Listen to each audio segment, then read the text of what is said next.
Hello, Brobs. We're back with the Golem Remembered, 1909 to 1980, Variations of a Jewish Legend by Arnold L. Goldsmith. I believe this book's from 1981. We're on chapter 3. This is a rather long one, so it will be broken up into three parts. Yudl, Rosenberg's, and Chayim Bloch's Twice Told Tales. In May of 1916, Dr. Sander Varholey, a well-known European author who was recovering from a serious battle wound, recorded a strange meeting he had one night at a prisoner of war camp in Hungary. As Lieutenant Varley made the rounds of his new post late one evening, he and his guide stopped in front of one of the guards' barracks and observed a man sitting on the floor weeping over a book which he was reading by candlelight. The guide mistakenly explained that the dark figure, whose name he did not know, was a rabbi saying his prayers.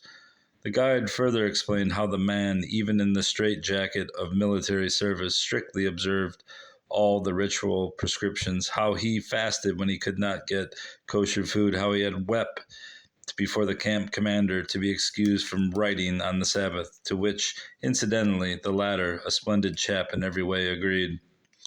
Varholey at first thought that this almost anemic, nearsighted man must be a Hasid, but upon entering the room and engaging him in conversation, discovered that the stranger was not a rabbi, but an expert Kabbalist, a man thoroughly versed in Jewish literature, though as a soldier he was a terrible Schlemahil.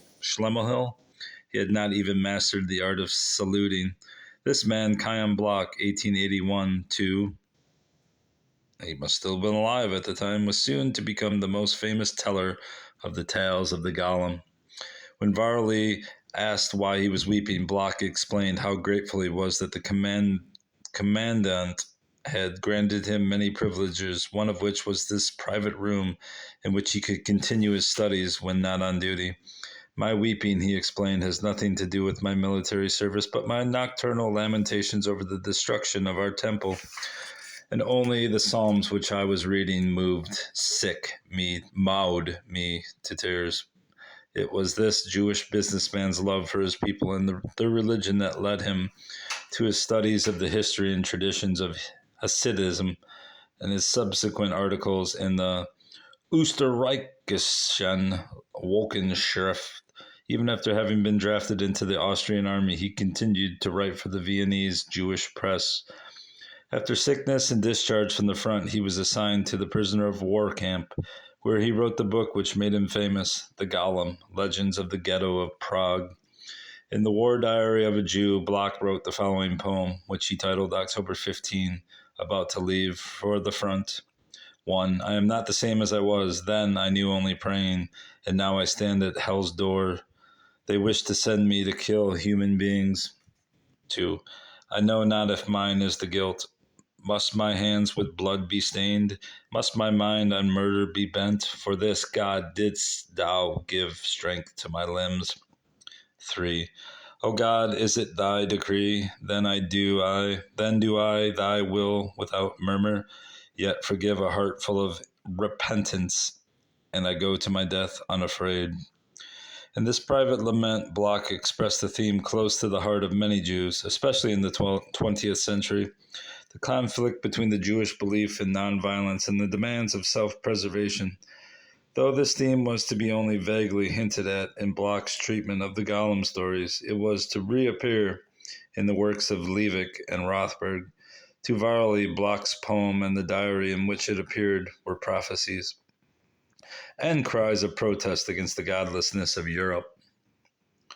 Despite the horrors of World War I, which Bloch had seen firsthand, he maintained a steady faith in the goodness of divine providence and believed that all these things, which he had lived through, are only the birth pangs of a new humanity. It is this same optimism that Bloch expresses in his Tales of the Golem, where divine providence appears miraculously in the guise of Rabbi Judah Loew.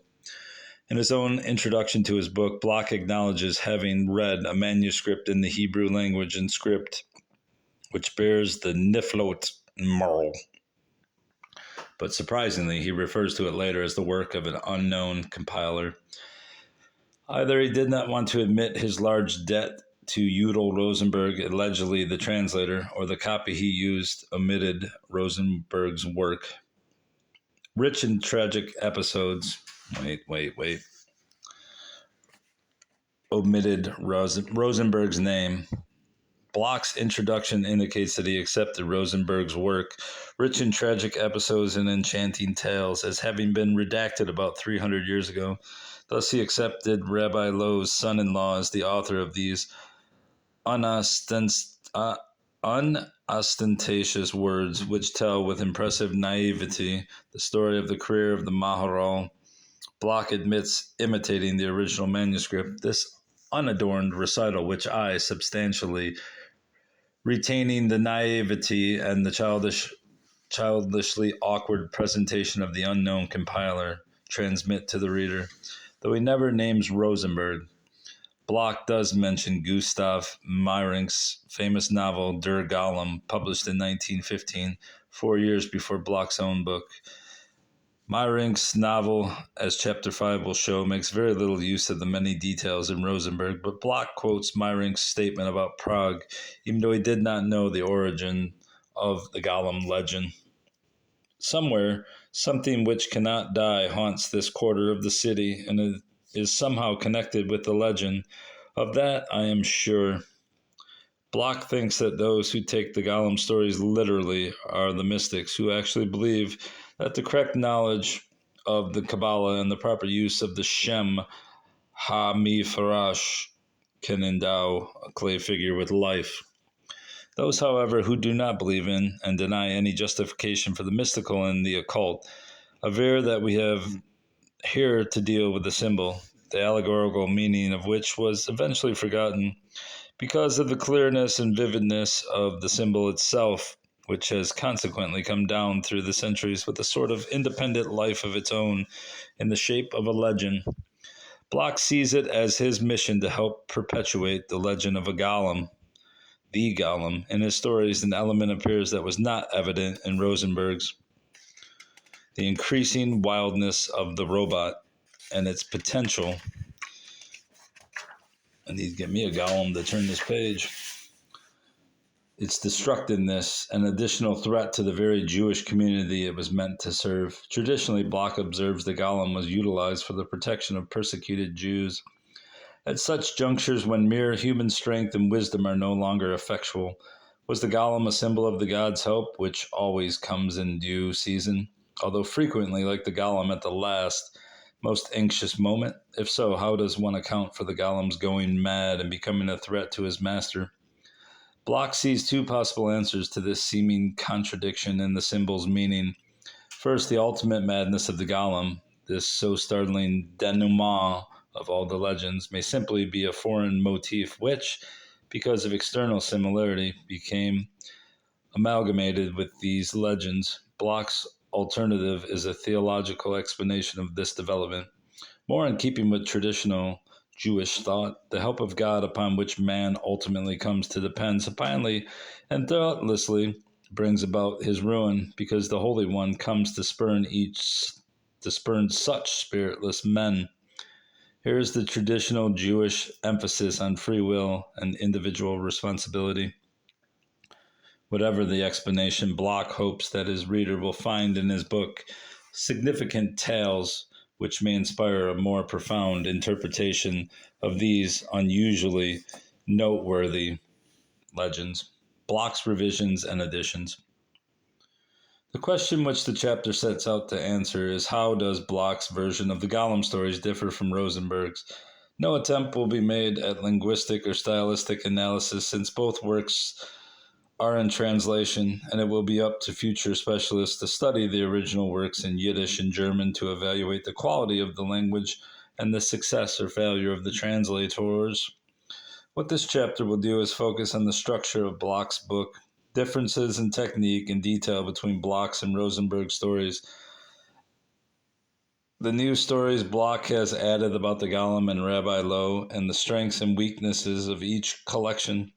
The most obvious difference is that Bloch's Golem is considerably longer than Rosenberg's booklet, whereas Rosenberg divided his collection into 25 chapters, including his brief foreword, In the alleged bill of sale, the English translation of Bloch's book has 33 chapters and 3 introductions, one by Hans Ludwig Eld, who published in Munich an article on the Golem, one by Harry Schneiderman, Bloch's main translator. 4 of the stories were translated by an Englishwoman, Mrs. Lonick Winterbotham, and one by the author himself. Furthermore, Bloch's book is enhanced by the inclusion of some interesting photographs showing such things as a memorial statue of Rabbi Lowe, the inside and outside of the famous Alt-Nu synagogue, and the graves of the rabbi and his disciples.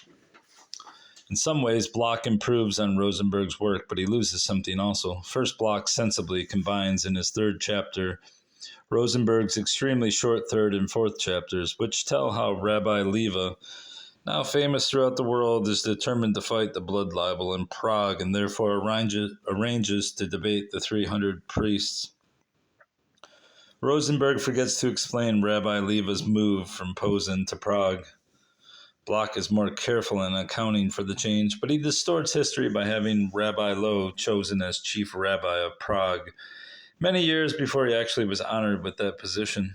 Also interesting is Bloch's introduction early in this chapter of Father Thaddeus, the rabbi's old nemesis. In this casual way, Bloch reinforces Rabbi Lowe's motivation for arranging the disputation. Rosenberg saves the introduction of Thaddeus for the end of the next chapter, effectively setting up an ominous undercurrent immediately after Rabbi Leva's success in the disputation. The Jewish community cannot let down its guard. Bloch wisely drops Rosenberg's 6th chapter. Rabbi Leva is presented at the court of King Rudolph and saves this private audience for a much later date. Rosenberg's introducing it so early makes no sense, and the king's issuing a decree helping the Jews against the blood libel becomes expendable since the imperial edict will be repeated more effectively much later in both works, coming as a climax after the successful efforts of Rabbi Lowe and the Golem to save the Jewish community. On the other hand, Bloch adds 5 Golem chapters which do not appear in Rosenberg. The first 3, chapter 14, 17, and 25, are stories in which the Golem plays an active role. The other 2, chapters 27 and 28, occur after his death. Chapter 27 concerns the location of his remains. Chapter 28 is a collection of miscellaneous unconnected statements, which Bloch calls Rabbi Lowe's utterances on the Golem.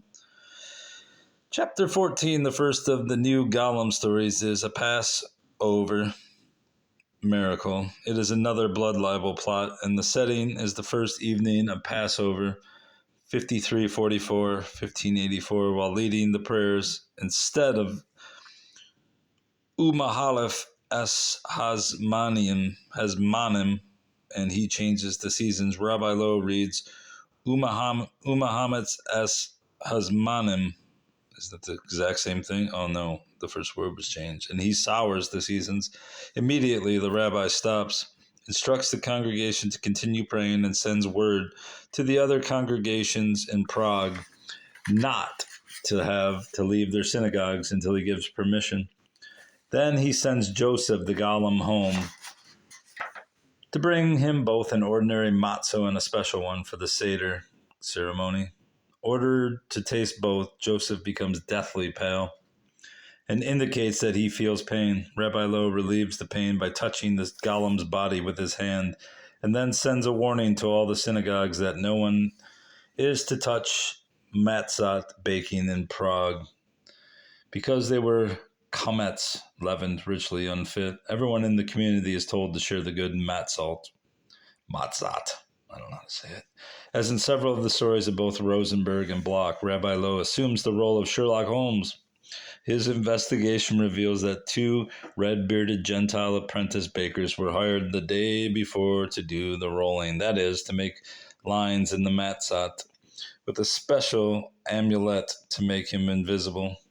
Joseph is sent to search the Red-Beard's home, where he finds the poison powder.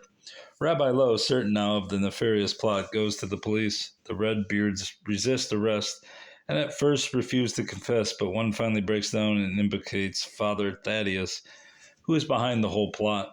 The police chief has all the poison Matsat collected. Thaddeus denies the whole story and is released, and the two Redbeards are given 5 years in prison. Gingers. On the seventh day of Passover, in a sermon on the wonderful redemption of the Israelites from Egypt through the miraculous parting of the Red Sea, Rabbi Lowe tells his congregation of God's latest miracle in saving the Jewish community of Prague. Bloch adds chapter 17, the Golem fetches fish and apples for needed comic relief. This new fish story is strategically placed after 5 consecutive stories on the blood libel and Father Thaddeus. In this amusing tale, the rabbi's wife, Pearl, has forgotten her earlier unpleasant experience when she disobeyed her husband and gave the Golem domestic chores. She rationalizes her new disobedience because of the mitzvah, good deed, she and the rabbi are doing in preparing a wedding feast for a poor orphan girl, and thus the use of the Golem to catch a fish would not be considered a private service. Joseph catches a large fish, which he puts tail up underneath his shirt. When the still living fish slaps him across the face with its tail, the angry Golem races back to the river and throws it into the water so hard that it sinks to the bottom. Joseph's other domestic errand in this story is to buy some apples. When the female fruit vendor insists on placing Joseph's purchase in a bag, the angry Golem picks up both the screaming woman and her whole fruit stand and places them on his shoulders as he swiftly runs through the city, depositing his burden in Rabbi Lowe's courtyard. The rabbi is amused by this farcical incident, but he warns Pearl not to use the Golem as a servant again. Since then, it is said, even to this day in Prague, when one speaks of something that is not right, that is topsy-turvy, it is like the Golem with the fish. Far more serious and significant is chapter 25, the Golem runs amok. The Golem's going berserk had been hinted at in comic interludes such as the above, but the concept of his being a threat to the entire Jewish community is new to the recorded Prague legends. This motif, having been previously dominant in the Kelm legends clustered around Rabbi Elijah, Bloch's adding this story greatly strengthens Rabbi Lowe's motivation for taking away Joseph's life. The story is surprisingly short and simple. Every Friday afternoon before the Sabbath, Rabbi Lowe gives Joseph his instructions for the next 24 hours. For on the Sabbath he spoke to him only in extremely urgent cases. Generally, Rabbi Lowe used to order him to do nothing else on Sabbath but be on guard and serve as watchman. However, one Friday the rabbi forgets to give the Golem his instructions. Joseph, like one mad, began running about the Jewish section of the city, threatening to destroy everything. The want of employment made him awkward and wild. Since the Sabbath service has already begun, Rabbi Lowe has a dilemma. Should he desecrate the Sabbath or allow the rampaging Golem to go uncontrolled? He forgets momentarily that in questions of danger to human life, Jewish law allows, if not actually insists on, profanation of the Sabbath. Rushing out of the synagogue into the street, the rabbi orders Joseph, wherever he is, to stop. The Golem obeys immediately and stands like a post. In a single instant, he had overcome the violence of his fury. Rabbi Lowe orders him home to bed and never again forgets to give him instructions on Friday afternoon. To his confidential friends, he says, the Golem could have laid waste all Prague if I had not calmed him down in time. Chapter 27, Where Lie the Remains of the Golem, is the first of many legends which have continued to this day concerning the attempts to find the Golem's lifeless clay. Post-World War II versions tell of Nazi soldiers climbing to the attic of the Alt-New synagogue and never returning. In Bloch's tale, which he claims was almost unknown until his retelling, the Beadle, Abraham Chayim, sets out to imitate Rabbi Lowe and create his own Golem. According to this legend, Chayim was present at the original act of creation at the Maldo and is reasonably sure he can duplicate the feat. Fearful of climbing to the attic alone, he secures the secret assistance of his brother-in-law, Abraham ben Sichara, and the Beadles of the Pincus synagogue. Together they enter the garret, find the mound of clay, and bring it to the synagogue, where they hide it behind the reading desk. Next, they solicit the help of Asher Balberir, Abraham Chayim's son-in-law, a Kabbalist who claims he has discovered the mystic alphabetical formula in the Sefer Jezerah needed to create a golem.